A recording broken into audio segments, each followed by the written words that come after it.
Iran যুদ্ধের ধাক্কায় মার্কিন প্রভাব থাকা দেশগুলো যেখানে ভঙ্গুর হয়ে পড়ছে, সেখানে চীনের ওপর নির্ভর দেশগুলোই যেন বেশি স্থিতিশীল অবস্থায় রয়েছে। মার্কিন প্রভাবের ছায়া যেখানে ভঙ্গুর হয়ে পড়ছে, সেখানে নীরবে শক্ত অবস্থান গড়ে তুলছে বেইজিং।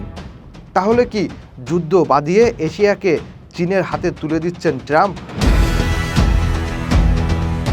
চীনের ওপর বাড়তি নির্ভরতা নিয়ে দীর্ঘদিন ধরে এশিয়া ও আফ্রিকার দেশগুলো উদ্বিগ্ন ছিল।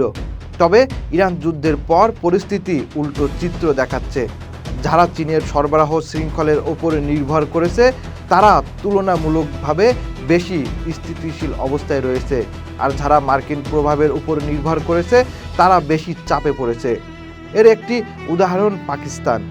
জ্বালানি দামের ধাক্কায় অতীতে দেশটি বড় সংকটে পড়লেও এবার তুলনামূলকভাবে স্থিতিশীল রয়েছে।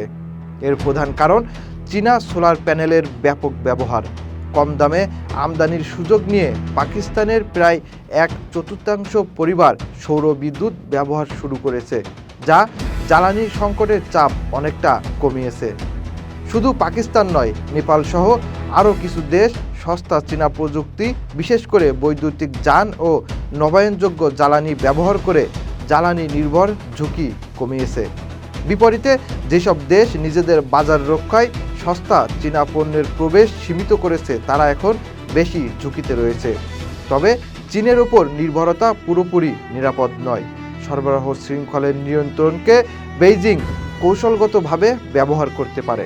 তবুও বর্তমান সংকটে স্পষ্ট চীনা প্রযুক্তি ও পণ্যের ওপর নির্ভর দেশগুলো অপ্রত্যাশিত স্থিতিশীলতা দেখাচ্ছে।